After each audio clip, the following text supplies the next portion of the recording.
City of Stevens Point Police and Fire Commission meeting, recorded June 1st, 2021.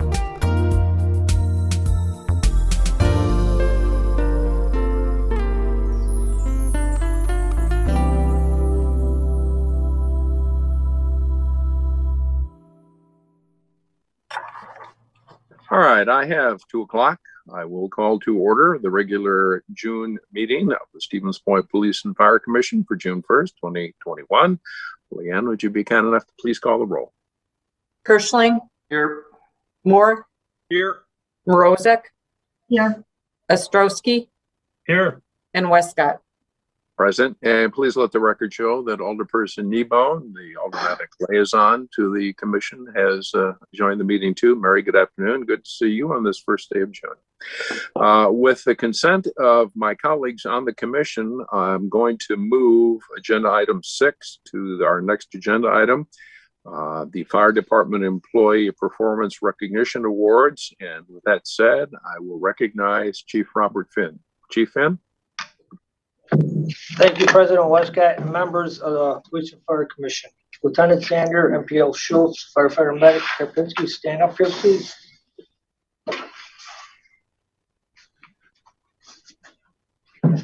Thank you. Whereas Lieutenant Matt Sander, MPO Ben Schultz, Firefighter Paramedic Jason Karpinski has been awarded the Delivery Award for having assisted in bringing new life into the world. Whereas on Saturday, February 13th, 2021 at 10:38 a.m., Medic 1 and Engine 1 responded to a 911 call for a female in labor. Upon arrival, they were led to a patient who was kneeling in a pool of water and in active labor. All efforts were made to transport the patient to St. Michael's Hospital, but upon assessment, immediate birth was noted. Whereas Lieutenant Matt Sander and MPO Benjamin Schultz reassured and assisted the patient with the birth of the baby. The baby was suctioned and dried off and handed to the mother. Both patients were placed in a position of comfort on the bed where they were assessed and found to be in perfect health. While all this was happening, firefighter paramedic Jason Karpinski was with the father, who was on the phone with the midwife. Firefighter paramedic Karpinski kept the father calm and updated the midwife with the progression of the labor and delivery. Whereas the action taken by these members on this day while caring for our community members who are in need of supporting during critical life-altering events have done, all this is within the power to assist in stabilizing the situation with a merciful attitude. This represents the Stevens Point Fire Department in the highest manner, reflecting the department's core values. Lieutenant Matt Sander, due to your calm, reassuring actions on January 21st, also due to MPO Ben Schultz, reassuring actions, and firefighter paramedic Karpinski, I, Robert J. Finn, Chief of the Stevens Point Fire Department, would like to extend my personal congratulations. And we are giving them a baby pin because it was a baby girl. I don't know if you can see it. It's a pink ribbon with a stork delivering a baby. Congratulations. Jason. This is yours.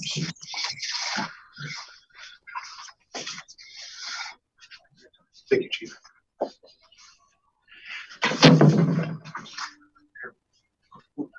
Congratulations.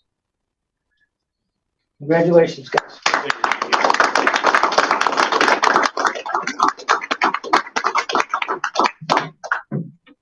You guys don't want to say anything, do you? Thank you for moving it up, sir. You're welcome. Congratulations to Ben, Matt, and Jason on behalf of the Police and Fire Commission. Your actions again continue to exemplify the absolute professionalism that this community has grown accustomed to over the years, and what a wonderful job you continue to do protecting the lives and introducing new lives to the community. So well done to all of you. Thank you for your continued service. Any other commissioner wish to add anything?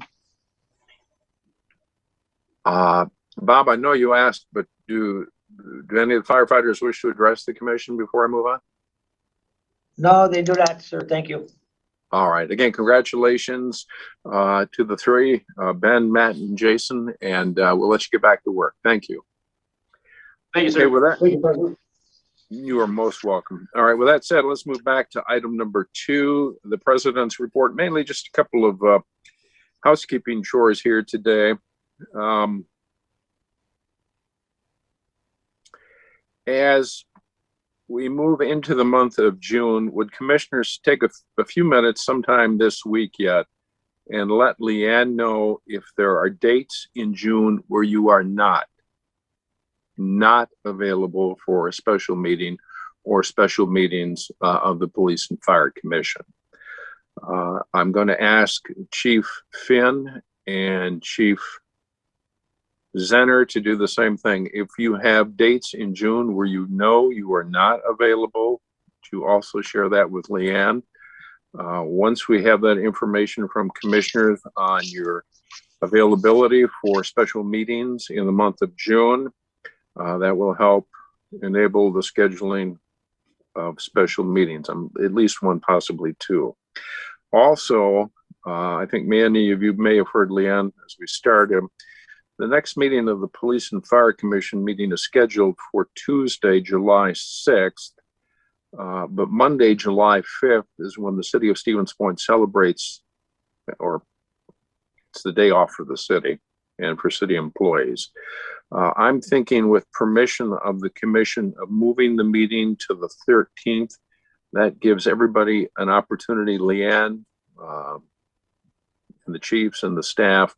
It might be asking way too much to try and hold a meeting on the 6th if we can't really start assembling it until that Tuesday. So unless any of you have a scheduled conflict for the 13th, right now my thinking is the regular July meeting will be scheduled for July the 13th.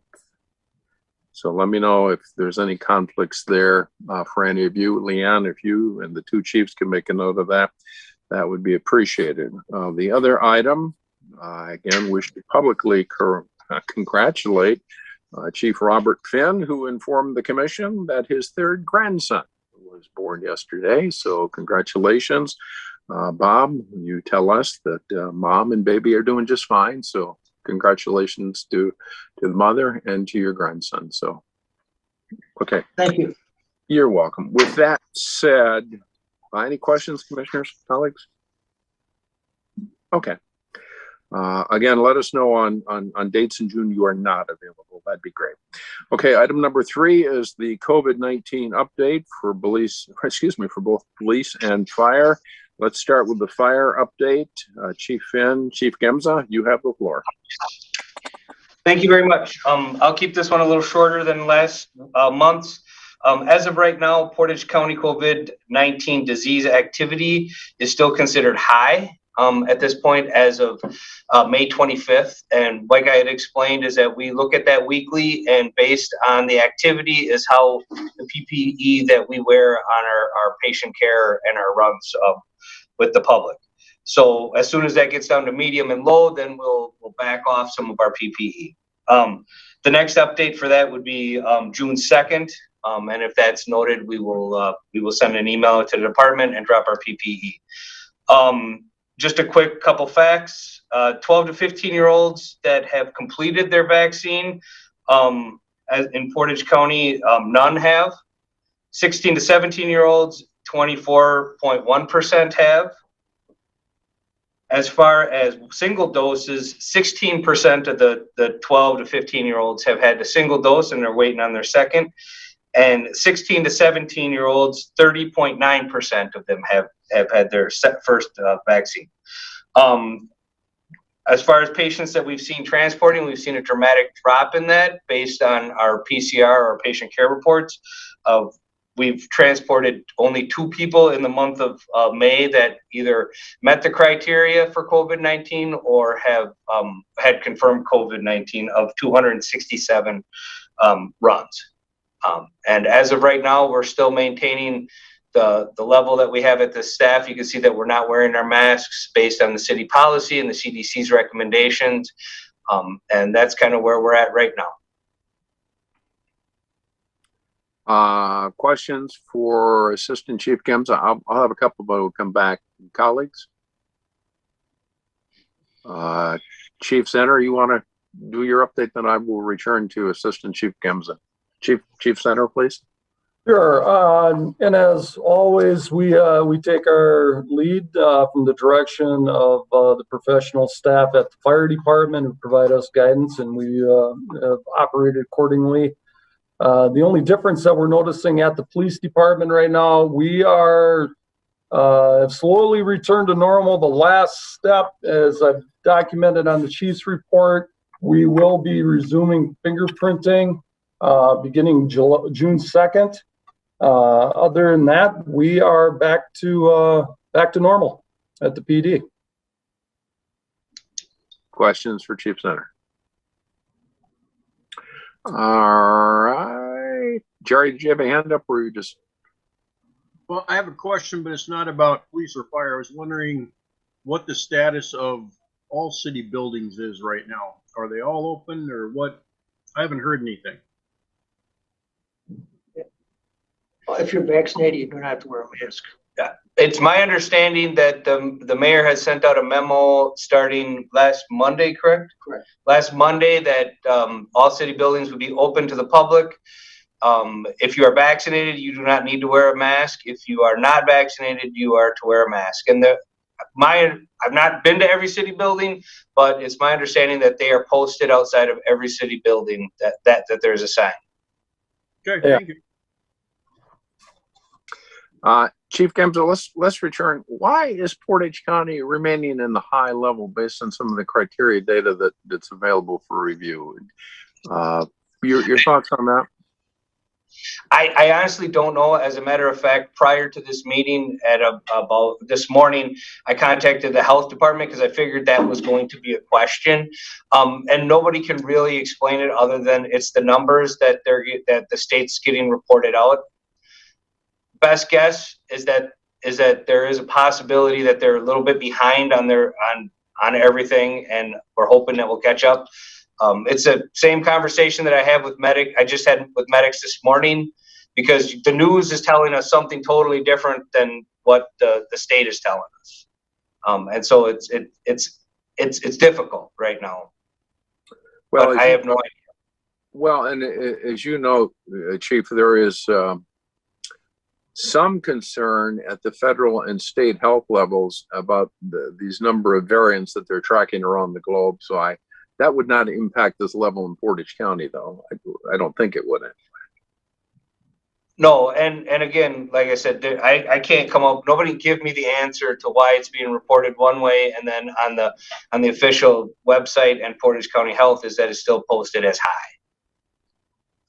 Okay, have the response protocols been adjusted, or are we still, if we know we're handling a patient with potential COVID infection, that protocol remains intact as to what you briefed the commission on? Yeah, that will always remain intact no matter if we move back on just the normal day-to-day operations with PPE. So they'll be, if they're doing CPR, if they're using an aerosolized treatment, or if they're known COVID-19, that is full face protection, an N95, gown, gloves, and then also an aerosolized filter for the patient. As far as our day-to-day, everyday, not suspected COVID patients, medics are in a mask, eye protection, gown, and gloves, and always the patient is the source. They'll be given a mask to wear at that point also. Okay. Are there any questions from any of my colleagues before we move on? All right, seeing none. Anything else that you wish to add, Chief Gemza or Chief Center? If not, I'll move forward here. All right. No. Thank you. All right, thank you. Item 4 on our agenda, the approval of minutes. Commissioners, you have the minutes from the May 4th meeting of the Police and Fire Commission. What are your wishes? Move to approve the minutes. Thank you, Morozek. Commissioner Morozek, seconded by Kirschling, second. Seconded by Commissioner Kirschling. Nice outdoor setting there, Joseph.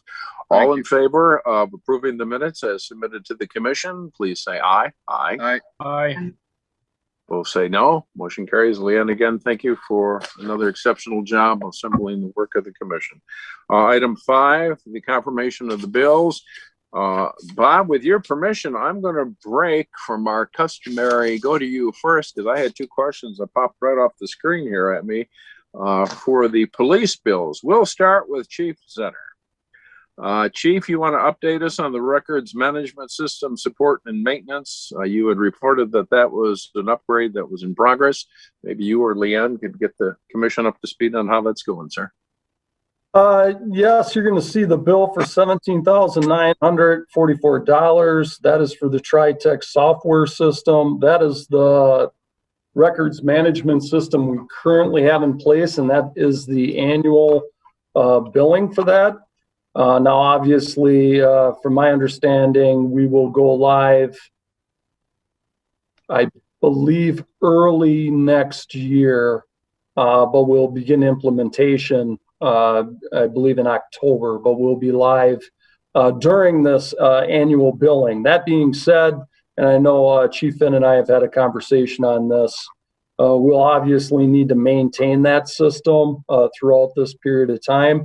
We have significant records within our records management system that we will need to migrate to the Motorola platform. So even though we will be live with Spielman, which is a Motorola program, we'll still need to maintain that records management system. We can obviously address that with the county when we get closer to when that migration takes place. Something we have to keep on our radar, though. Yes. Leanne, did you want to add something to that, or no? Okay.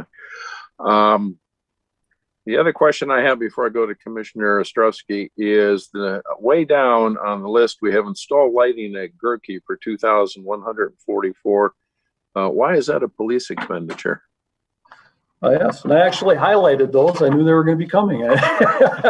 That one in particular, we had a meeting with last week. I had a meeting with Director Dan Kramer from Parks and Director Scott Badoon for Public Works. All three of us are a party of that, and from conversations with the comptroller, that would be split between the three of us, as that is part of our building and lighting within our parking lot within the police department. So it's an equal split between the three of our departments. So what's getting upgraded? All the exterior? What's being upgraded? This started with WPS contacting us, upgrading their underground wiring. Will assist with one benefit, I should say, for the city is they'll be able to expand their capabilities, including to the pool, where there's some additions that will take place moving forward. The lighting system, we do have some dark spots in the back of the parking lot and one more upgraded, and some lighting systems that will not only benefit the police department, but we got Boys and Girls Club back there too that will benefit from the extra lighting in the back. And with the squads and privately owned vehicles of department employees, that'll be a benefit during the night shift. All right, thank you for those excellent explanations. Commissioner Ostrowski, you get the next kick here, sir.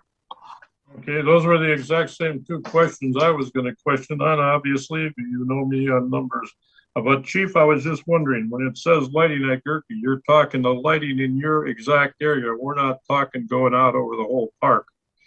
No, that obviously the parks, and they're paying money into that too. So it's, it's a broad scope of what the name is. But from my understanding, it's going to include, and we just lost somebody.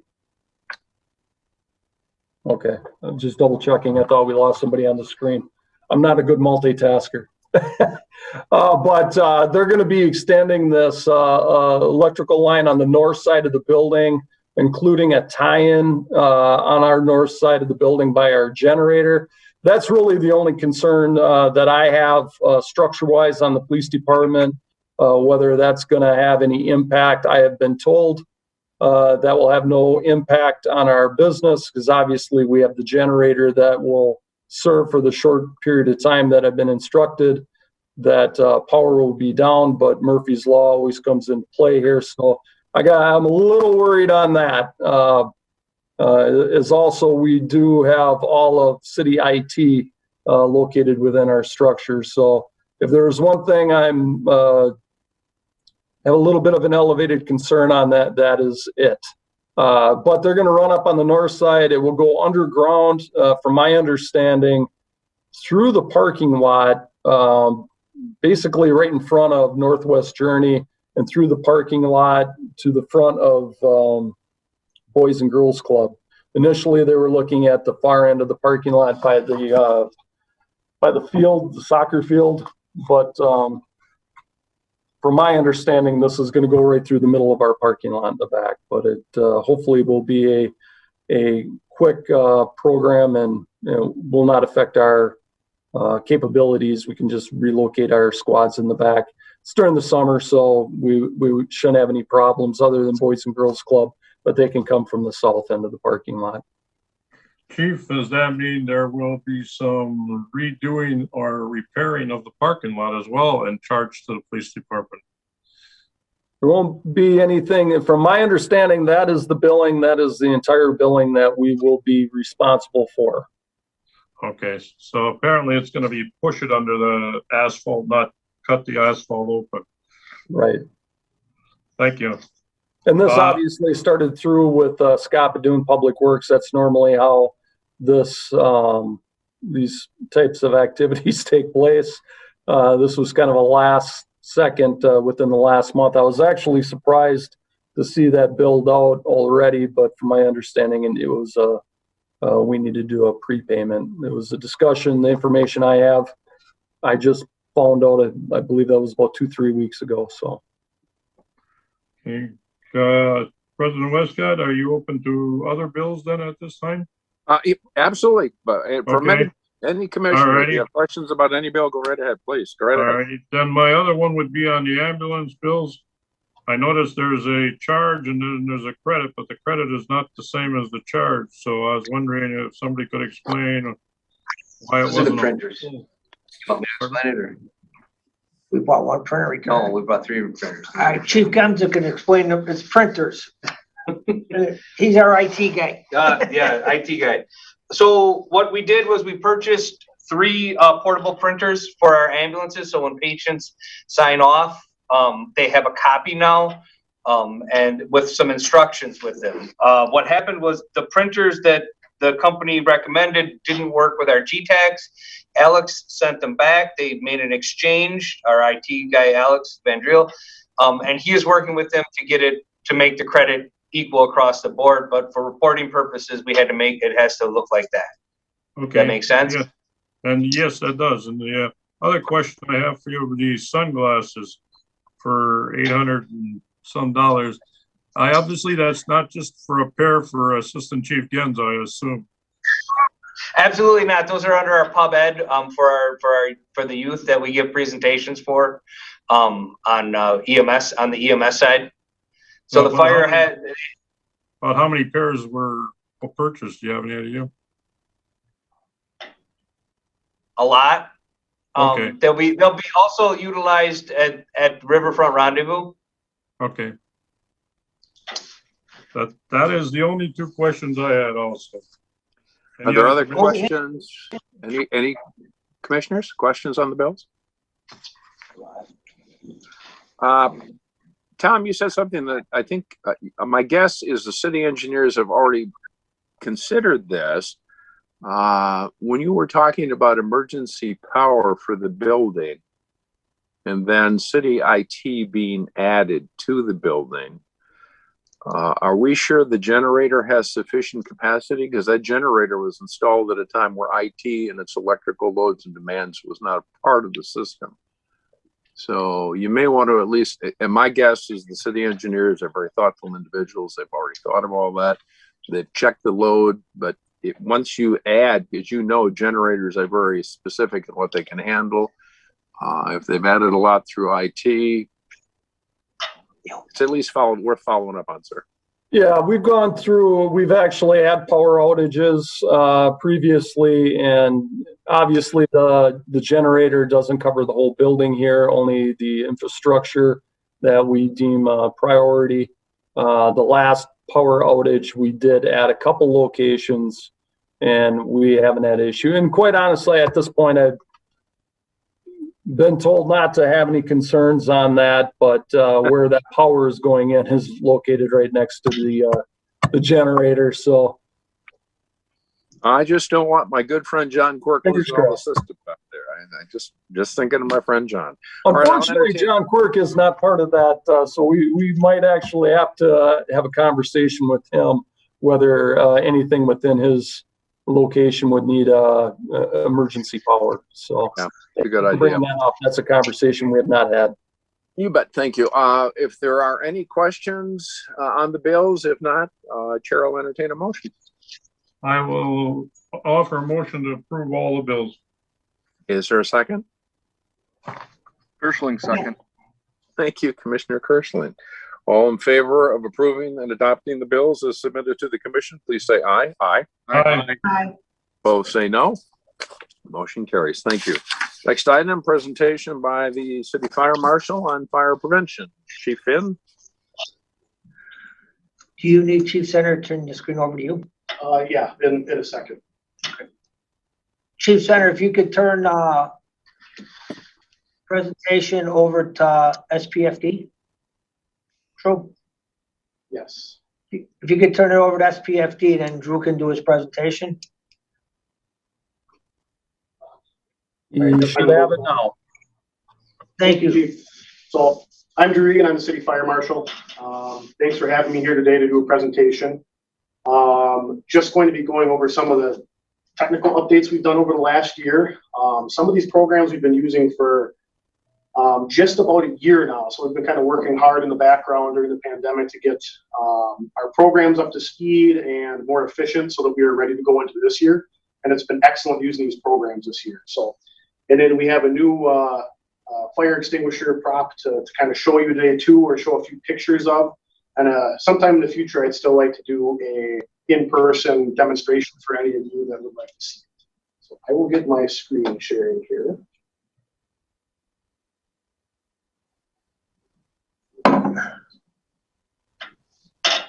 And hopefully everyone can see the Fire Prevention Bureau Technology update presentation on the screen. We can. Please proceed. Thank you. So again, the main thing that we kind of recognized as a problem was that our technology was holding us back when I took the position. We were out of the paper age. We weren't doing paper inspections anymore, but our inspection program we were currently using back at the end of 2018 was just not handling the amount of inspections that we're doing with some of the things that I've added to be compliant with state requirements. And it wasn't built out strictly for inspections. It was a company that kind of did a little bit of everything. So we switched over to a new program here called Streamline Inspections. So this is an excellent company. We've had a great working relationship so far, excellent technical support, but a company out of California called Streamline Inspections. And it's basically a inspection planning, statistic, checklist, and mapping software. So not only is this getting the basics done for us, it's giving us data in ways we were never able to have before. So we can plan inspections, and with that planning through the software, everything for reminders as to scheduling is automated. So for example, we are required to perform a re-inspection 30 days out. That's our general re-inspection time frame. Our old program had no scheduling for that. So it was up to the inspector to keep track of their inspections, sometimes in the upwards of, we're doing 1,000, 1,300 plus inspections a year. It was up to the inspectors to try and keep track of those 30 days and then our additional timeframes on top of that. So this program does lots of nice things like scheduling these inspections for us, reminding us if there's 30-day things that we've missed, marking things as incomplete or overdue. So it's really just, it helped our relationship with the business owners because we're showing back up when they're expecting us, or we're coming back when we tell them we're going to be coming back. Another nice thing is it allows us to track our performance as inspectors. So it helps us kind of focus in on certain areas. So which violations are we finding more of? I can track all of that. So Are we having a lot of extinguisher violations versus electrical violations? And that helps when we're developing our safety programs, focus in exactly on what the community needs for some refresher or further training. Another great thing is that it allows us to be more consistent with our checklists. So basically we can take not necessarily the skill out of inspecting, but I can kind of equalize the playing field on some of our more advanced inspectors versus some of our inspectors that are just going out and doing this for some of their first times. Following a checklist formula, which I can show you in the next slide here, everybody's able to meet the same basic criteria of, okay, I need to look for this. If it's a violation, I can check no. Otherwise, I can check yes, that it's passed, and everybody can do essentially the same inspections. The final thing that's been really fun to play with and is getting a lot of good feedback from our other inspectors and the department as well, all of these inspections are based on mapping. So I can assign out inspections for another inspector or for our trucks all on one street or within a block or within a certain section of the city. So for some of the first times ever, we've truly done our inspections based on districting. So station 2 doesn't come into station 1 area, station 1 doesn't go into station 2. And I hope, and maybe this will show off, I can talk to some of our fleet managers, but I'm hoping that this is saving wear and tear in our vehicles as well when we're not driving so far around the city. And we can do some of these inspections in more of a controlled way of, hey, let's go take care of these 10 buildings on this one block, and then the truck returns for the day. So here's an example on the screen of kind of what an inspector sees. So our inspections are based around certain areas of the city. We have nice calendar features here. All EMR station requested for a 50-year-old female who is and a list of inspections down the side. So it's really easy to track what we're doing, when we need to be doing it. We've never really had that before. The next slide here is just a basic view of what a checklist would look like. So this is all an inspector has to basically be able to follow. So everything is organized nicely down the left side for them. Things they need to look for in the exterior, things they need to look for with the exits, extinguishers, and it goes all the way down from electrical even into the fire protection features. So again, there is basic training that an inspector needs to have, but this really levels that playing field and lets even my most basic inspectors do a really good thorough inspections on our buildings. So along with that inspection program, another new feature that we're using is a program called the Compliance Engine. And this program has been excellent. So basically, the way that service providers in our city used to work, there's inspectors for extinguishers, fire alarms, and sprinkler systems. These are the people that come out and fix your systems if there's a problem and do the yearly maintenance on them. That's really vital paperwork for me to have. It lets me know if there's any issues with those systems. And it was very difficult keeping track of that paperwork in between, some of our business owners. They wouldn't know where it went. They might not have received a copy. They might have lost it and it wasn't available to us. So this new Compliance Engine software basically is an online portal where these service providers, so we have Ahern out of Appleton, Permar out of the Wausau area, are actually now submitting their reports for our businesses into this program where I can see who's passed, who's keeping up on their maintenance, is anybody a little bit behind. So not only is it helping me, but it's also helping these businesses because this program sends out mail reminders to them. Hey, your sprinkler system is due for service in 2 months. Here's the company that last serviced it and their contact info. Or your sprinkler system is a month overdue. It's time to get that scheduled. Just nice, gentle reminders. It really allows me to be there as kind of a helpful whisper in their ear when I can't. And again, my whole thing I'm trying to do with the program is efficiency, and not having to look for that paperwork because it's on my computer really saves time at the end of an inspection when they're ready to get back to their job. They don't want to be digging through file cabinets when I ask them for some paperwork. So we've had pretty good results with this, and it's been a pretty popular program between servicers and the business owners alike. So again, here's just some quick screenshots of what our portals look like. Everything's very easy to map. Everything's really based around kind of that geological information or geographic information. And my reports come in daily as either compliant, deficient. I can see what's wrong with the system and get a hold of those business owners. Even if I've already done their inspection for the year, I can reach back out to them and say, hey, a report came in that said your sprinkler system is having an issue. Let's work on that together to get it fixed. So here's another example. Blue shields on this map basically mean that that property is 100% up to compliance. The red flames mean that there might be some sort of a small issue. Again, some issues are very small. It might be a gauge that needs to be inspected or just a simple maintenance program. And those we kind of prioritize to be taken care of later in the year. But the nice thing is we're able to see big issues as they come in right away and take care of those. So the next page here is our own fire department's page. So we have to keep up on our inspections and maintenance just like everybody else does. So we have a fire alarm in our building. So I can see here, and if I would like to, I could actually pull up the PDF report that's from Summit Fire Protection, who does our servicing of our alarm system. But even from this basic screen, I can see that our last inspection date for our fire alarm system was August 6th of last year, and will be due again for our maintenance August of this year. So it's been an excellent tool of making sure that our life safety systems are actually working. There's no point in having them in the building if we can't ensure they're actually working. So it's been another great tool, and really kind of impressed business owners because they have access to all this information. We're coming in from more of an educational standpoint as a helping hand rather than an enforcement agency. Last kind of program we'll go over is a program called 921 Doc. So we're kind of getting out of the fire prevention area now and getting into the fire investigation, which is also a program I oversee. So fire investigation is basically all controlled by a book called Nfpa 921. So we kind of call that the Bible of fire investigations. It's essentially a how-to manual. It's what the court looks at as basically the law of the land. If you're not doing it to the standards of Nfpa 921, you might as well not do the investigation at all because it's not going to turn out well in court for you if you're trying to prove or disprove an origin and cause.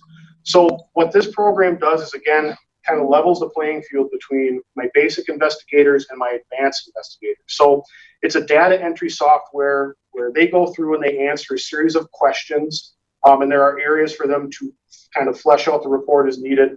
But they answer a series of yes or no questions on what they found during the investigation, who they talked to, and then it actually generates a Word document with the basic information in it. Again, you still have to go back in and fill out the specific information. Every incident is a little bit different, but we're taking report writing times from sometimes 6+ hours, multiple days of shifts of these guys potentially working on this report and turning that down into an hour or 2 hours, at least to get the basics done. So it's been a great help, even time-wise, but it's also been a big confidence builder for my newer investigators because we didn't really have a template before this. It was kind of everybody, wrote to their level of comfort and their level of experience. So this has really helped to elevate our reports to where they should be. We don't find ourselves in court very often, knock on wood here, but again, we want to prepare for the day when we do. So this has been a great tool, and I'm sure in the future at some point it will be invaluable because we'll have a well-documented, well-prepared report that will essentially be solid in court, and we won't have any issues. And see someone that should, have some reparations or issues, get out of the issues that they caused because we didn't do a good job with our reporting. And then finally, and this is my favorite device so far. So this is the FIRE, and it is a little bit goofy. It's pronounced FIRE extinguisher training device. So we'll look at a couple pictures. I do have the device here. Again, it's a little bit difficult to show it to you in a working condition because it'll be like looking through a screen into a screen. So again, I'd love to show anybody that would like an in-person demo when we're able to get back together in person. But this is the extinguisher device that we decided on and purchased after we kind of lost the use of our graciously shared device through Mid-State Technical College. Again, they needed it back at their college. They were, again, graciously loaning it out to area departments for use, but they needed it for their fire training program. So I hate to see programs be removed from our department. So this was one of the main things I thought that should be continued. So what this device does is it is a real metal fire extinguisher with an iPad mounted to it. So AR, we say, FIR. The AR stands for augmented reality. So the differences between augmented reality and virtual reality is one is actually taking place in your real environment and one is a digital environment. So virtual reality, we put the goggles on, right? Most people have seen that. It's kind of fun. You stumble around the room. You're seeing a digital experience in front of you. You're not seeing the actual room in front of you. And the not so great thing about that is that the training never changes, right? It's always the same experience inside those goggles. This augmented reality is you are seeing basically a digital image superimposed onto your real life, areas or scenarios. So I can take this extinguisher and place a augmented fire, in the training room we're in, or I could bring it into the police department, into Chief Zenner's office, and have him practice putting out a fire in his actual waste bin. I could go out into the ambulance bay and have our guys or some of the officers practice putting out a fire in the ambulance engine bay. So it's really neat because I can put this fire anywhere. That super portable piece of it is, I think, a lot more valuable than almost anything that we were doing with the old prop. Kind of the last thing with this that was pretty neat is, so this device also, and I've worked with Trevor on this, is going to be a great training device for our own members, not just the public, because this training device has some pretty specific, I call them specialty or exotic extinguishers built into its training system. So for example, halon extinguishers or purple K extinguishers, they're used for jet fuels or very sensitive computer equipment. We carry those extinguishers on the truck. I know many, if not all, of the firefighters here have never discharged one of those extinguishers or see how they act because they're very expensive to recharge. A halon extinguisher is, $500 to $600 just to recharge. So this device actually has those extinguishers built into it so they can see how those extinguishers react with fire, how long those extinguishers may last depending on their pressurization levels. There's a lot of things we can work into our own training program here. So this isn't just for the public. This is going to be some cool additions into our own training program so that when one of our guys or girls has to use one of these exotic extinguishers, it's not the first time they're ever pulling the pin on one. They've used one, in the bay or even out at the airport if we want to take it out there. So again, the ultra portability of it's an extinguisher and it fits in a suitcase essentially. So I can throw this in the back of my car and go do as many trainings as I need to in a day. We already have several trainings set up locally with the Sheriff's Department. We have a training here set up with the Portage County Healthcare Center. I believe that the Portage County Facilities Group would like to set up a training with us. And even at the end of this week, we're going to the Boys and Girls Club right over by the police department, and we'll be teaching all of their new counselors and employees how to use the extinguisher using this prop. So even after having it for only a couple months, we are scheduled out big time with this device. People want to learn, people want to use it. I think it's going to be a very popular offering that we have in the future. So here you can see a gentleman here kind of utilizing the device. So he's in, looks like their assembly area. And as you can see on the iPad screen there, so it's a rather large screen. It's over 12 inches across. You can see that he has a rather large, exciting fire there going on the floor, and he's safely learning how to put that fire out. And then last but not least, if I can skip forward to it, not necessarily a technological update, but something I know that we haven't necessarily covered yet in the PFC meeting is another piece of equipment that we have come into possession of is our Sparky the fire pup. He's decided to retire his old look, and he has kind of a new look here going into the future. Unfortunately, he wasn't able to be out much last year and visit the kids due to the pandemic, but he got busy in other ways on our social media with shoveling fire hydrants, and we're really looking forward to getting Sparky out there meeting the community. I know that he's going to be making some appearances at Riverfront Rendezvous and as we get back into our public education offerings. All right. So I will end the screen sharing here.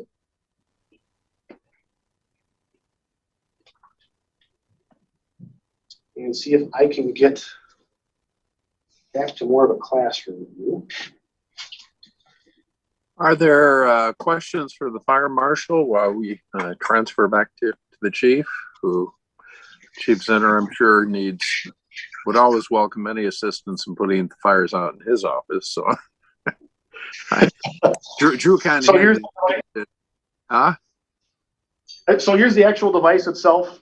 We do have it. It's set up. Okay. We're getting multiple department members trained on it. So again, if any of the commissioners would like to come see it at some point, feel free to stop by my office, and we can teach you how to put out some fires. Is it a good training tool for the schools? I would imagine our schools may have some interest in that too, Drew. So we are looking at the correct ages to use it. So the NFPA has kind of a age limit set of about 13 to 14, kind of when students start staying home alone more often. So it won't be something that we'll be offering out to the younger students, because again, we would like them to focus more on getting out safely rather than grabbing an extinguisher and putting the fire out. But I think that it should be available to, any students that are over that age recommended by the NFPA, or any of the staff members in the school. So we definitely will get it out to as many people as we can. We are going to have it down at Riverfront Rendezvous. So for the Public Safety Day, while the kids are enjoying our fire trucks and some of the other fun events we have set up, my plan is to kind of move away with the parents that are comfortable letting their children kind of roam free through our obstacle course and things we're doing and offerings, and take that moment to teach them on this device how to do some fire safety things in their own home. So we're really trying to get everybody of all ages involved down at that event. Are there questions for the fire marshal? How much does that one of those cost? So we are looking, all said and done, it was about $14,000 that was paid through our capital funds. So we've been planning on this for a while. The really neat thing about this device, and hopefully I'm not getting ahead of myself here, Chief Finn. So there's only about 15 of devices in existence. We're the only ones in the Midwest to have this device right now. The rest of them are either out west and with the Air Force. So they were a big investor in this.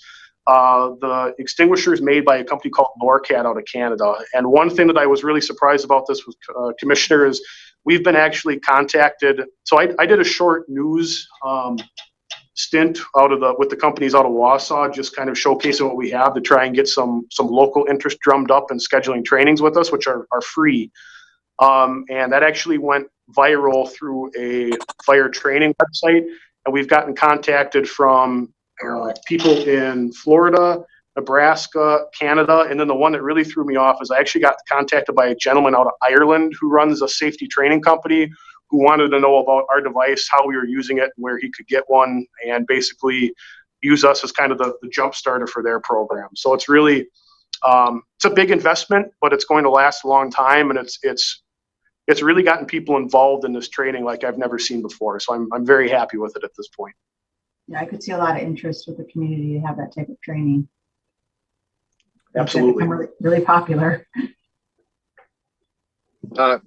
Commissioner Ostrowski? Yes.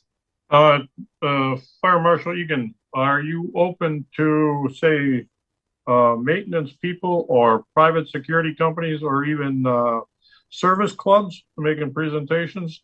Because I'm thinking all those people, so many times we see a fire extinguisher, but we're scared to use it because we don't know the proper way. Absolutely. So we're offering the training out to anybody that has it. I'll continue offering trainings, as many as I can handle, with keeping my other job functions as well.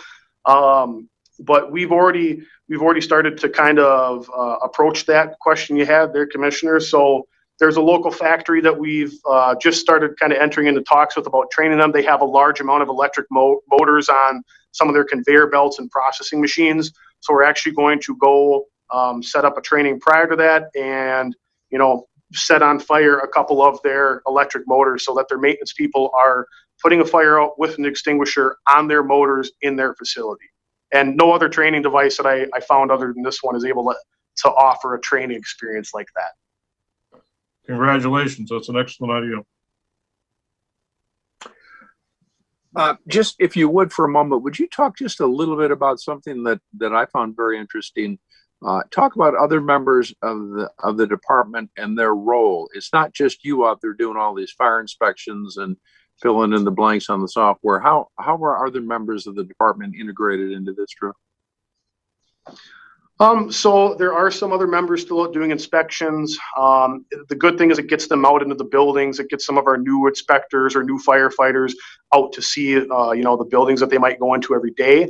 I'm completing the majority of what I would call the more difficult inspections. So large facilities, special facilities. I have, just with the nature of the position I've taken, the department's been gracious enough to send me to some more schooling. So I do have some more advanced inspector experience.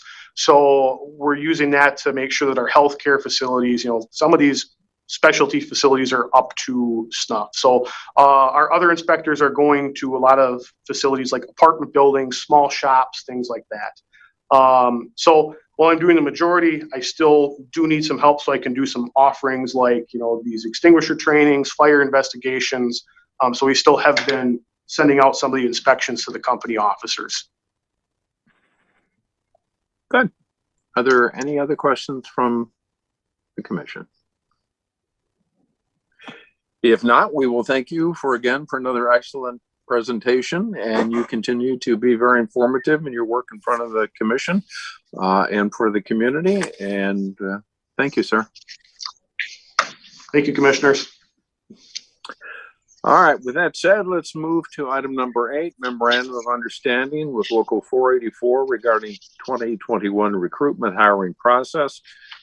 Commissioners, you have the document in front of you from the Stevens Point Firefighters Local 484. The document has been reviewed by the city attorney. I heard from him a few minutes ago. He is signing off on it. It is fine. The only question I have, Chief Finn, you may already be aware of it, or someone, if you look at the paragraph on altered language to state, about halfway through, those specialized training opportunities include, but are not limited to, technical rescue, extractions, and I don't know what a Nfpa is. I'm going to let the training officer. The training officer is going to answer that question. All right. Yeah, Nfpa. I'm sorry. Start over again, please. Nfpa is our new pediatric resuscitation program that we implemented earlier this year. We used to use what was called PALS, or Pediatric Advanced Life Support. We have since switched to a program called Nfpa, which has shown through studies and statistics has shown to be more efficient and have better outcomes in our pediatric patients. So it's essentially a pediatric life support model that we have implemented. I love it when I learn something new. Thank you. Chief, you want to walk the commission through this memorandum of understanding? And although it is self-explanatory, at least publicly for those who might be watching this and not have the document, what's going to change? Sure. Thank you, sir. Currently, all new hires are covered under a collective bargaining agreement we have with Local 484. And that it says that all new hires will work 1 week of days. Then they will go on 15 to 18, 24-hour shifts before they're counted as manpower. Because we have a training officer now, we're going to try to do our first fire academy. I think it's proven at fire academies that new hires come out better trained. There are different fire academies that are starting up in central Wisconsin. Needham, Nemasha just had one. So we're going to try it, and it's going to be 4 to 6 weeks of 40 hours a week, Monday through Friday from 8 to 4:30. Then they will go on a shift for 6 duty days, 6 24 hours, 2 swings, where they're not counted as manpower, so they can get acclimated to a 24-hour shift, and then they will be counted as manpower. This is for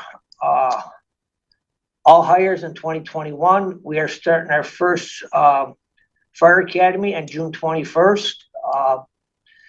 Police and Fire Commission, you guys have offered conditional offer employments off the last 2 lists. They passed everything, so we're going to have 2. candidates in this first ever fire academy starting in June 21st, and we will have another test date in September for out of Fox Valley Technical College. And the union has signed up on this? The union has signed off on this, yes. All right, questions from the committee? The MOU you received, I believe, is just waiting the president's signature. That you, Right. Everyone else has signed off on it, myself, the union president, and the chair of bargaining. And the city attorney has signed off on it, so go ahead. I did talk to the city attorney this morning about this. I mean, we've had previous conversations. He did not have a problem. If the fire academy goes well as we expected, this will be negotiated into the next contract, next labor agreement, which expires at December 31st of this year. All right, thank you, Chief. Are there questions for the chief on the memorandum of understanding from the commission? Okay, the appropriate motion, if you are agreeable, is to authorize the president of the Police and Fire Commission to sign the memorandum of understanding and execute the document. Is I'll that a make a motion? motion to authorize the PFC president, Gary Westcott, to sign the memorandum of understanding for 2021 for the recruit hiring process from Local 484. Thank you, Commissioner Mrozek. Is there a second? Kirschling, second. Second by Commissioner Kirschling. Because it is a legal document, I'm going to have Leanne call the roll. You're voting to approve the document as it's submitted and authorize the president to sign it. Kirschling, Yes. Moore, Yes. Rozek, Yes. Ostrowski, Yes. Westcott. Yes. Thank you, commissioners. Okay, thank you, Chief Finn. With that, we can transfer right away to the fire chief and EMS report. Bob, you still have the floor. First of all, I want to thank the Police and Fire Commission for authorizing the position of Fire Marshal and Training Officer. As you can see by today, the presentation by the Fire Marshal and the MOU with Local 484, how these two positions are invaluable to the fire department. And I just wanted to say thank you to the PFC for authorizing them. Second was what Chief Center was talking about, the record management system. Chief Center and I have had conversations because it does run over. The contract expires next year. So I am waiting for the comptroller to get back, and then myself, Chief Center, will meet with the comptroller, and maybe we can get some type of proration. We don't know how long that we're going to have to carry over the current system into the new system, if it's even worth prorating, but we'll take a look at it. But Chief Center and I have had multiple conversations on this. The Commissioner Ostrowski's question, we got 500 pair of sunglasses, 250 blue for EMS, 250 for fire. They all have a little logo on the side, and they will be debuting at Riverfront unless they tell me where they're at, and I'll be wearing a pair before they get debuted. Keep them hidden from me.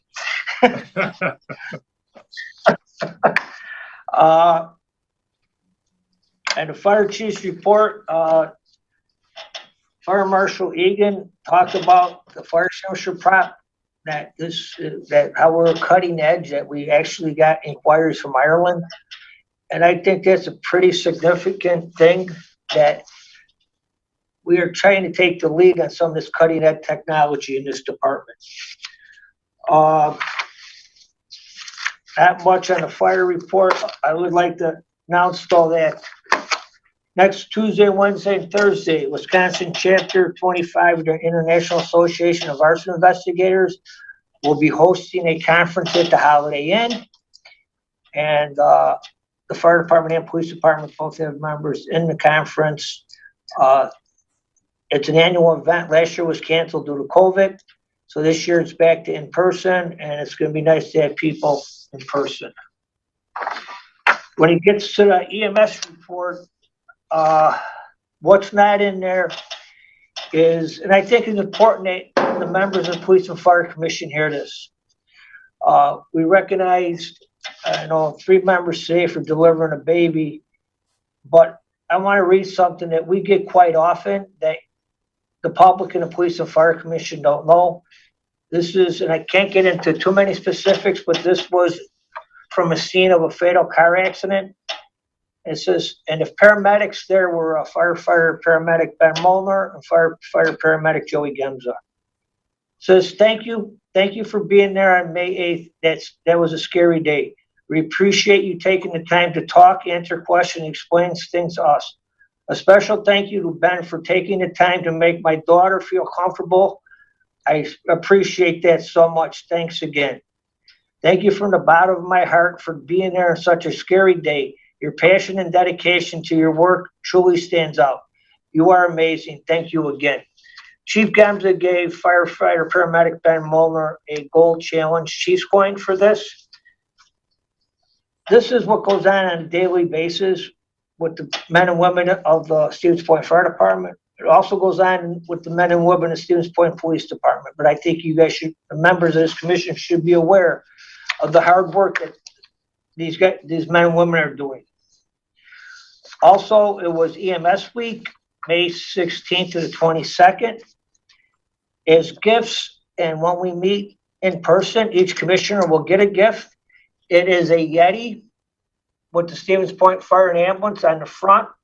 And our mission statement, the Stevens Point Fire Department exists to improve the fire and life safety of community through training, education, and risk reduction. I have one for each member. Whenever we can meet in person, you will receive one because you're part of the EMS system. Other than that, we did countywide active shooter training for 3 days down at the Old Century Building, involving the students, all ambulance services and law enforcement.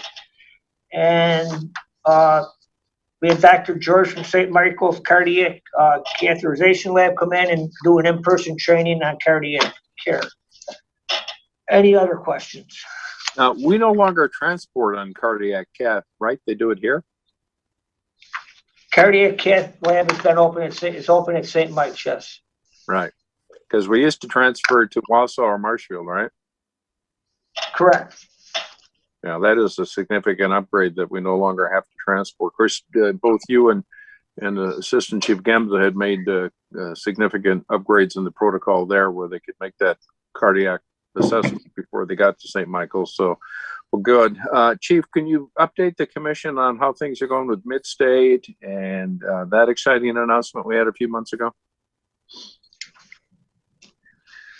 We are in the process of working with Midstate to get a sign built and developed and put in, installed by August 1st. We're also working with utilities and public works to, under the COVID Relief Act, there was funds in there for sewer, water, and broadband. And we're going to put a classroom in that site eventually. So we've talked to the mayor, the comptroller, and director of utilities and director of public works, and they're going to get a price. And we believe it fits under the federal guidelines to get reimbursed for that money. And then we're hosting our first class will be August the 7th, I believe it starts. I don't quite with the DCI. Also, did you want to join? Insurance. In July, we have Grinnell Insurance Company coming to have a conference at the Holiday Inn. They're going to put bleachers at the site, porta potties. They're going to have 120 insurance agents, adjusters, and so forth. They're going to put up burn cells. They're bringing a trailer in to put up 10 burn cells. We're going to burn them for them and assist them in showing fire spread and fire cause and origin. But that's bringing in, 120 people from outside the region into the city of Stevens Point, using hotels, using the restaurants, and so forth. we have a lot of positive things that are gonna come to that site. Hopefully, we'll have some more news on that either in July or August meeting.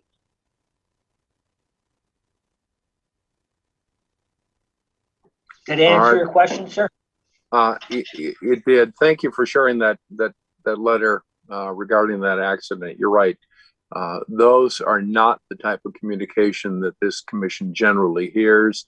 And I, from firsthand knowledge, know that others exist like that. So thank you. With the addition of the 2 recruits this commission authorized last month, where are we as far as the appropriate number of personnel assigned to shift?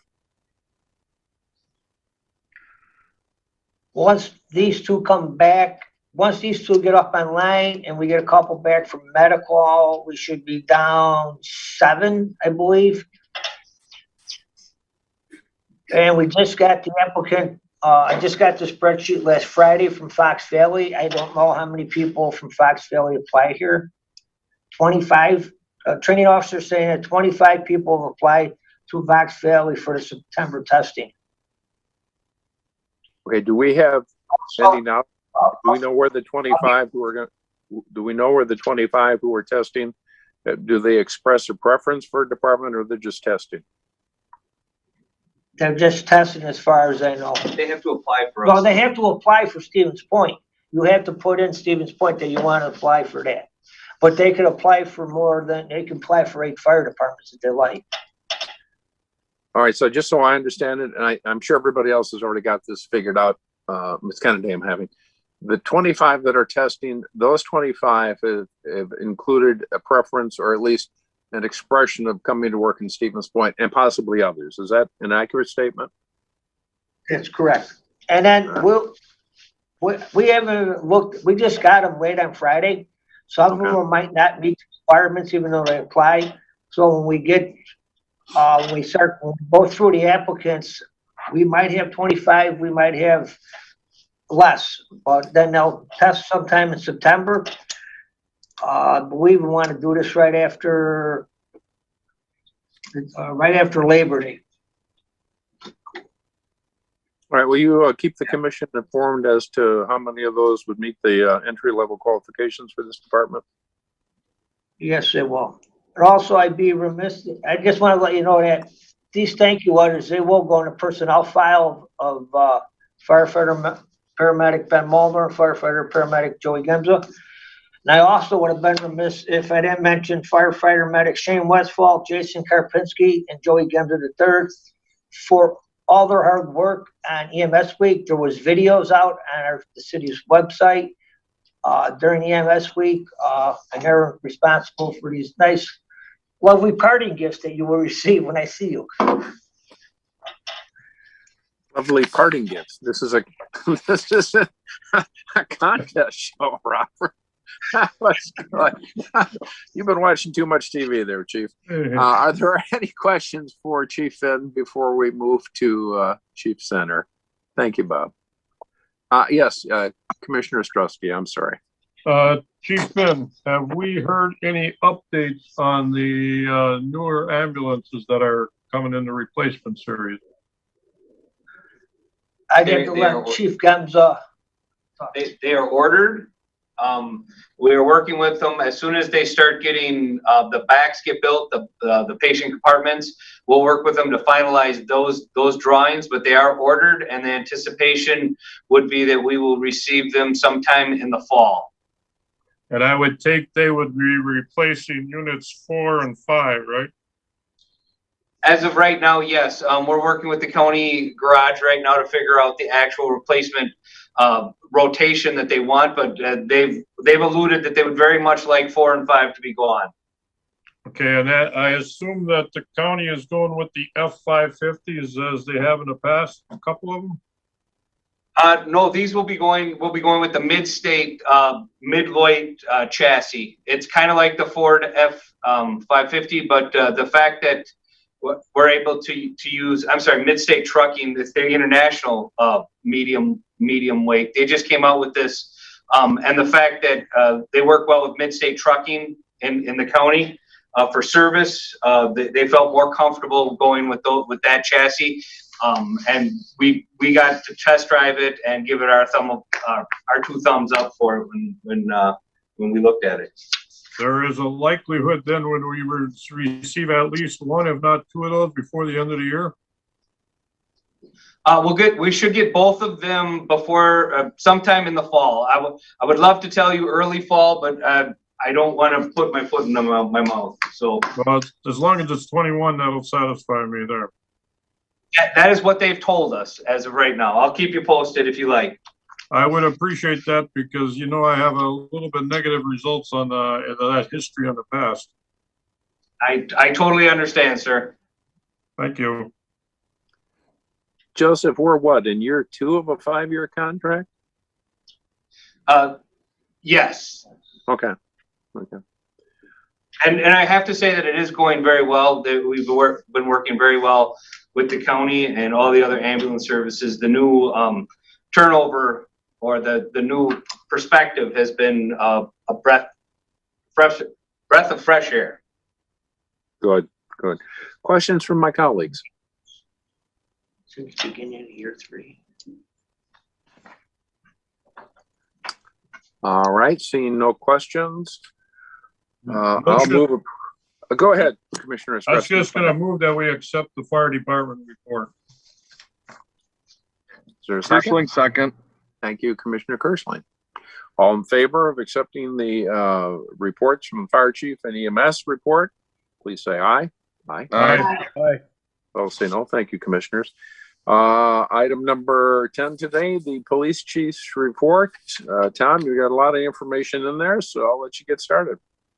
Including lots of items under the notes of interest, but go ahead. Okay, the first thing I wanted to touch on, we did have our rescue task force. Chief Finn had discussed that.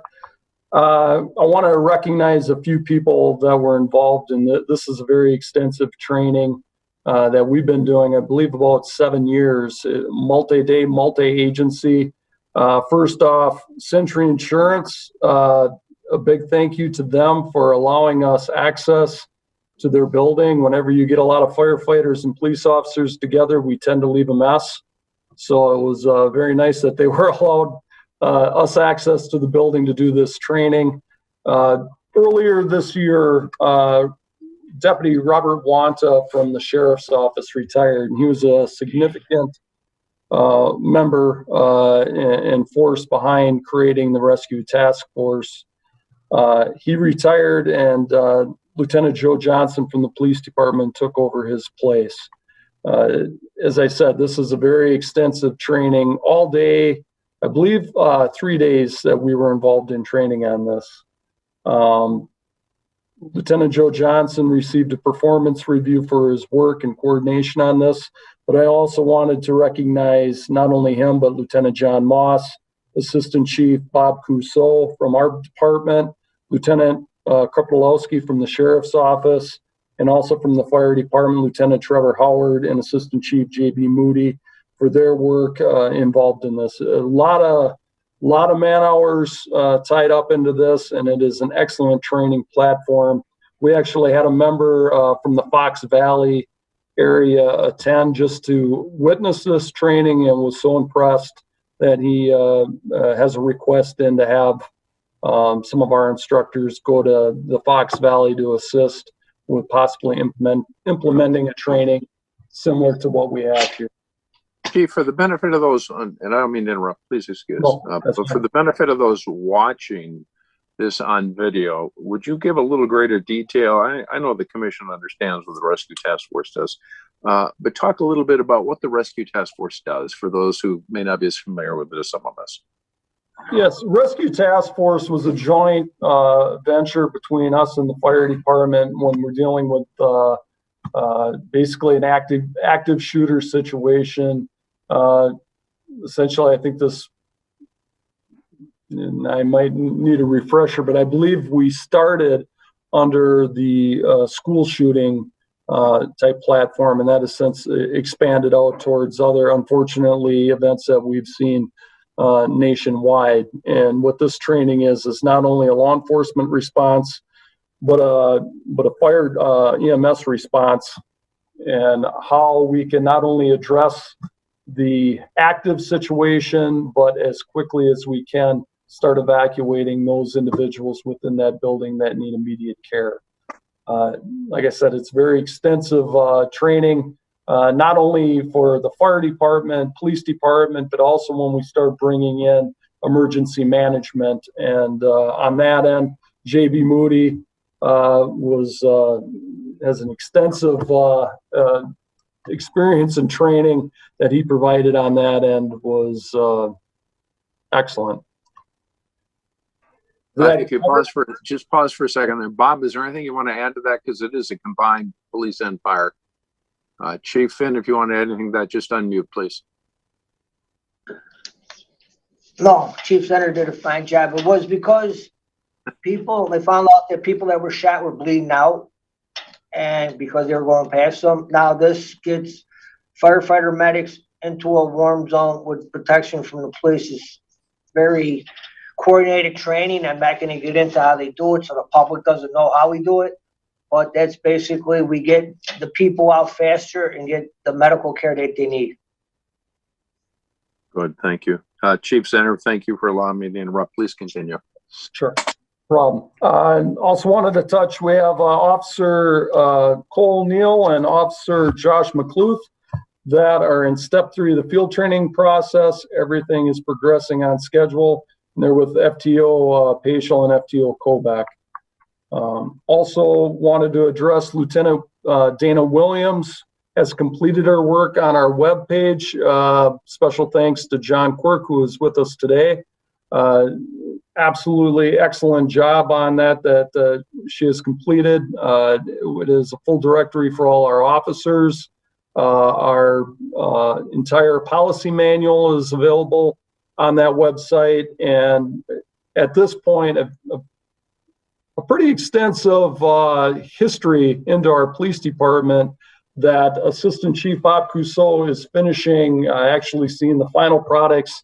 It hasn't been added yet, but he has researched back to every officer that has worked at the department or has at least completed training and made it out on the road all the way back to constables of the 1850s. So it's surprisingly what we have is most accurate list up to Josh McCluth is our last officer, and he is officer 274.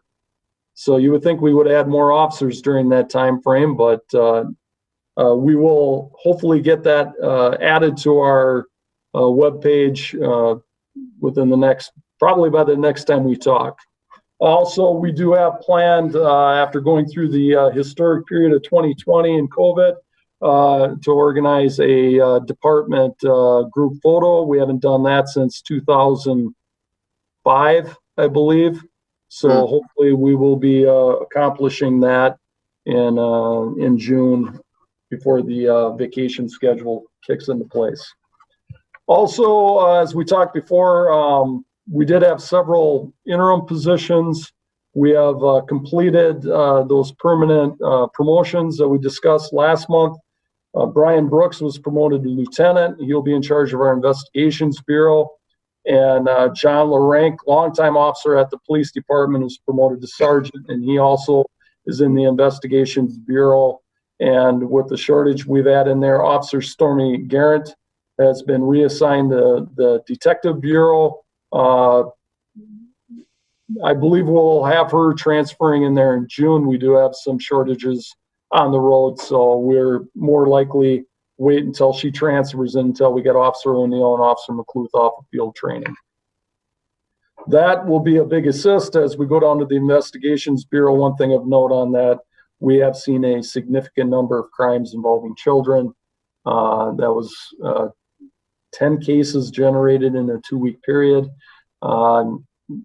Goes without talking, those are very difficult cases and definitely create a stress on our investigations bureau. So she'll definitely be hitting the ground moving when she gets moved into there, again, hopefully in June.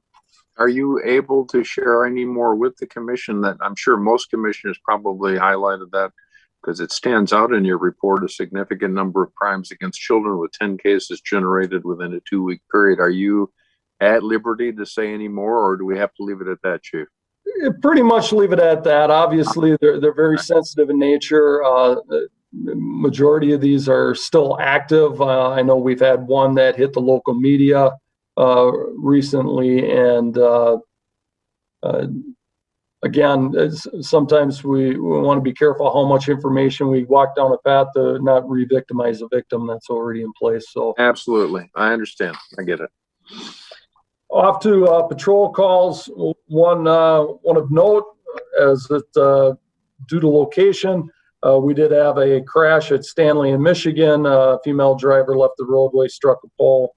If I recall right, actually Director Dan Kramer from Parks was in that close vicinity when that took place.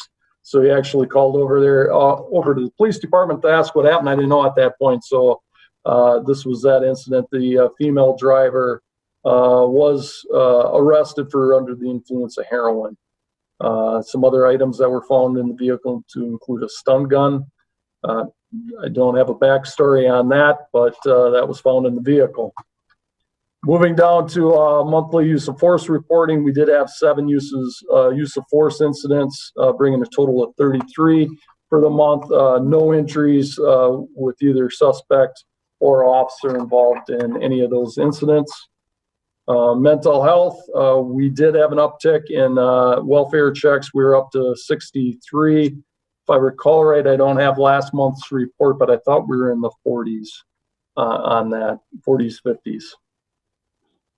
And lastly, in the training section, we did have a retiree qualification shoot. For those that don't know, if officers, retired officers choose to carry a firearms, they are required to go through a qualification range, no different than an active officer here at the department. They must do that annually. We did have 6 retired officers, 5 from our police department, 1 from another department, but father of one of our officers here, Officer Gartman, qualified May 23rd. I did write some extra notes here.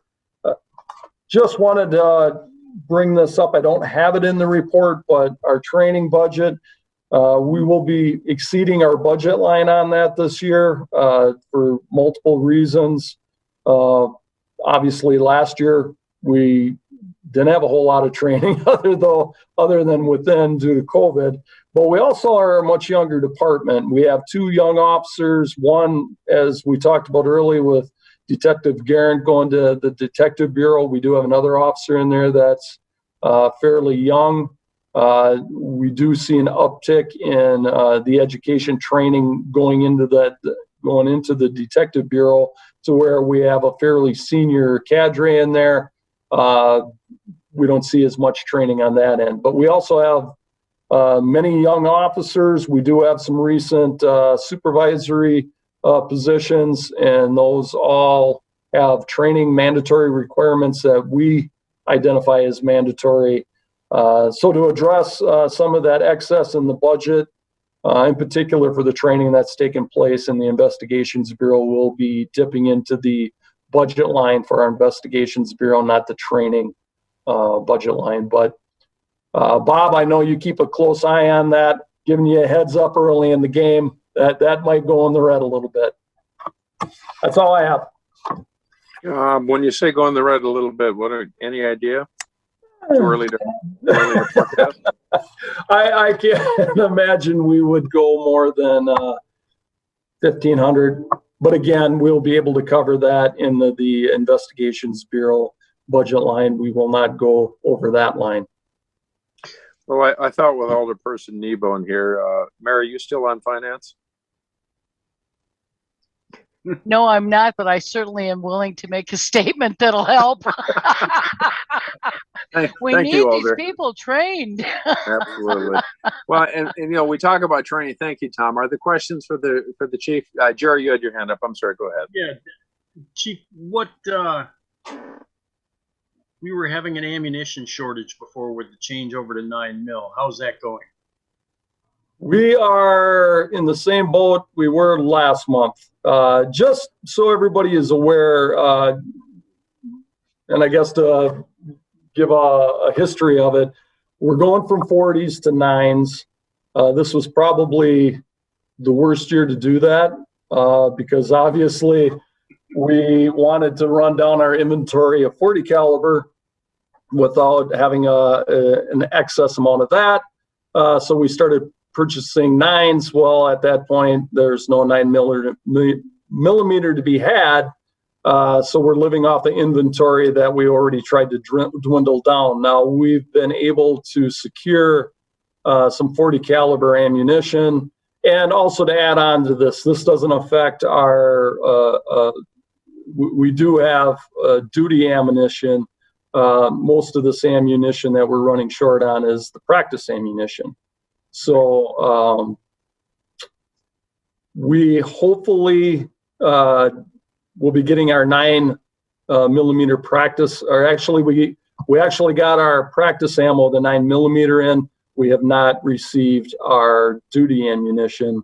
And I'm not much of a ammo person, some are, but trust me, there's a difference between the two. My armor tells me that all the time. But hopefully we'll get that in. But that being said too, we have a back order on our new 9mm. Only half of those have come in too. So we're in a bit of a limbo right now, but we still have full capabilities. We're anticipating some shortages with the practice ammunition, which was why we canceled our May range. We were prepared for that. We will, by policy, our policy, we need to get 4 ranges in per year, and we schedule anywhere from 6 to 7. So we're in good shape. Next year might be a different topic, but this year we're okay now.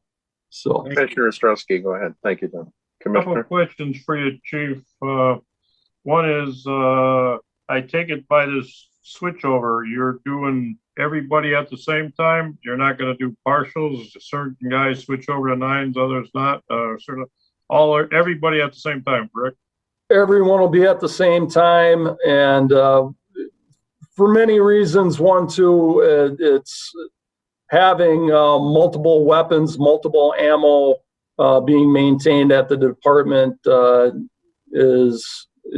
causes headaches, not only for inventory, but we also need to send our armors in for proper training because they're now going to be working on different handguns.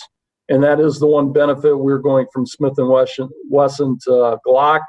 Glock, once you're trained in Glock, you're trained in all the different, whether it's a 9, a 40, whatever type of Glock that is, where Smith & Wesson, you have specific to each actual weapon.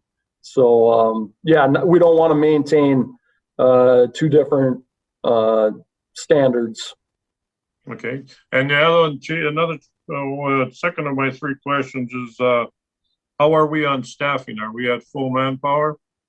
We have one position that we are holding as I've discussed with the staff at the department, we'll reevaluate to see where we are at with things in August to determine whether we want to fill that position at that point or wait for the future. Okay. And lastly, under auxiliary units there, I see they're to be used at the Phelps farm. Is that a share help? Because I don't think Phelps Farm is in the city limits, is it? Yeah, that was something that just kind of popped in here at the end, and thanks for reminding me. I didn't have a chance to talk to Lieutenant Mueller on that. I do recall that coming out, but I don't recall the sheriff asking about this or where that actual location, if they're moving it in town. So in short, I don't have an answer for you. But I will get that to you. I will send you. I didn't know if the city limits had moved recently. I don't know what thing. Sometimes, Thank you very and that may be just an assist within traffic control within, but Totally understandable. I was just questioning it because I didn't know the auxiliary volunteered beyond the limits. no, they don't. Are there other questions for Chief Center? Chief, thank you for a fine report. And again, I just want to call the public's attention to the monthly use of force reporting data that Chief Center and his team have compiled. I think most commissioners know, but many public members don't know that the transparency and the listing of use of force reporting are one of the many recommendations, both at the federal and state level in police reform. And again, this department has been on the cutting edge, leading edge of that for some time by publicly showing every month the use of force and including the number throughout the entire year. So well done to you and your team, Tom.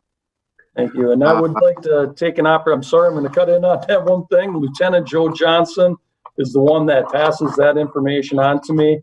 And I just had a conversation with him this morning that possibly at some point at a police and fire commission meeting, I will have him present to you. He's also our defense and arrest tactics instructor. Sometimes you may see some words decentralize and possibly even different tactics. If you have any questions on that, I wanted to provide him opportunity to present and answer any questions that you may have on that. He does an excellent job.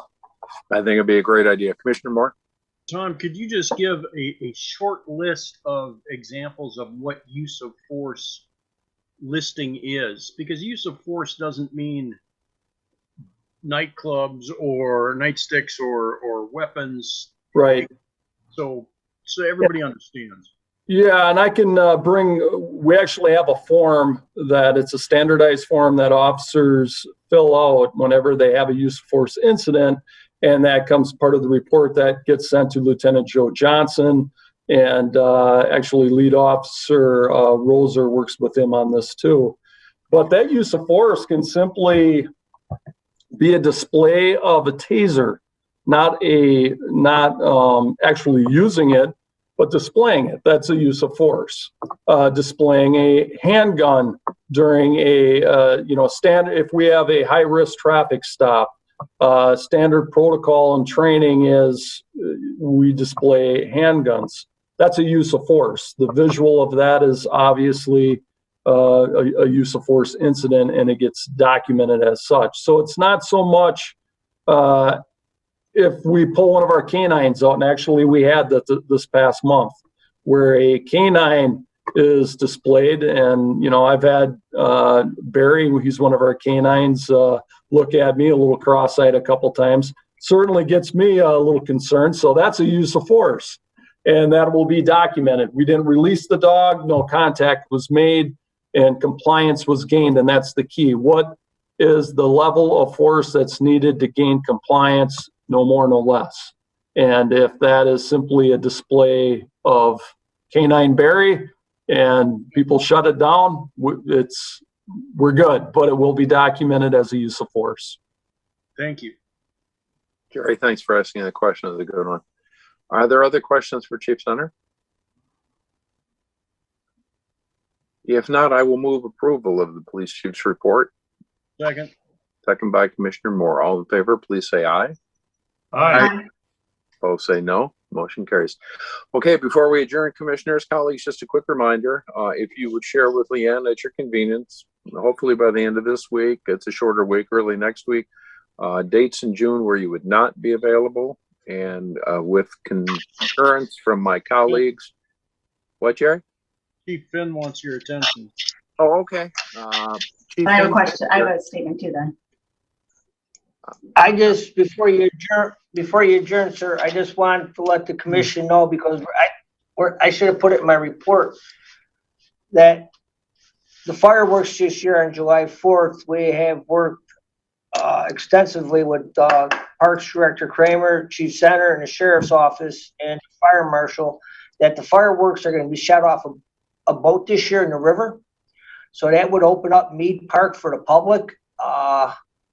And with COVID restrictions being relaxed a little bit, hopefully it'd be a large turnout and everyone can get out and have a good time. And on July 4th at 1 o'clock is the emergency vehicle display. The police department, fire department will have different vehicles out there and different games and prizes for the kids. And you'll see the sunglasses, Commissioner Ostrowski. Come out, we'll give you a pair. I didn't realize that we didn't meet until I just wanted that out there, that a lot of planning's gone in behind the scenes to get for the fireworks, the first ever in the water. And it's good to get to mention Riverfront, that's all. Thank you for the time. You're welcome. Commissioner Mrozek, you were next. I just have a general, I guess, ask here, and you could say, no, Denise, not the place or type, but I'm just wondering, I know that we never give our liaison, Mary Kneebone, like, you know, a lot of time to speak, and I know she's a huge advocate of the police and fire department, and I'm just wondering if she just can be allowed to just give her general thoughts to the PFC in regards to our frontline workers in the fire and police department. You're right. It's not on the agenda, but Mary knows, because we've chatted about that. Thank you for bringing that up, Commissioner Mrozek, that at any time during this meeting, if she wants my attention or would like to be a part of the agenda, we certainly am more than happy to put her on the agenda if she has something that she wishes to address the commission on. And we have kind of a signal. I'm not going to tell you what the secret is if she needs to get my attention. So unless she, you know, gives me the signal, I generally assume she's good. Mary, did you have anything you wish to add? I mean, thank you for asking that, Commissioner. But I think most everybody knows that I'm very passionate about supporting the police and firefighters in our police department, firefighters in our community. Beyond some things that shouldn't be talked about and that aren't on the agenda, I have a lot of concerns. I think as all the commissioners do, we all care about the well-being of all of our city employees. It's not easy being a city employee. It's very difficult being a first responder, and it's hard for their families as well. So I think we all are looking out for their best interest, and I appreciate the opportunity to speak, and I don't feel like I've ever not been allowed to. I think the commission's always allowed me to say things that I wanted to say, and I appreciate the opportunity to pass on good things about the departments at the council meetings at those 3 minutes I have. So I'm happy to be an advocate for all of you folks. well, thank you, Mary. And again, for the benefit of all commissioners, Alderperson Kneebone or any liaison has a standing invitation. If you have agenda items that you wish, it's a very easy process to follow to get them on. That invitation always remains open, and Mary has a way of getting my attention. There's no doubt we all love this community. We committed significant years and in some cases decades to serving this community, and we would share that with you. The other thing, again, just a quick reminder, we will, with consent of the commission, move our meeting from the 6th to the 13th. That will allow staff sufficient time to prepare and get the commission up to speed. With that, I'll entertain a motion to adjourn. Kim, I'm sorry, who made that? You, turn your mics on. Commissioner Ostrowski. Adjourn. Mrozek. Okay. Commissioner Mrozek, seconded by? Personally, I'll second that. Thank you. All in favor of adjourning, please say aye. Aye. Aye. Aye. Both say no. Thank you, commissioners, for your time. Chiefs and John Cork, thank you for all your help you're giving us with technical work and certainly the opportunity to upgrade our presence on stevenspoint.com. So thank you all. We'll be in touch very soon. Please remember to get that information to Leanne. Bye-bye.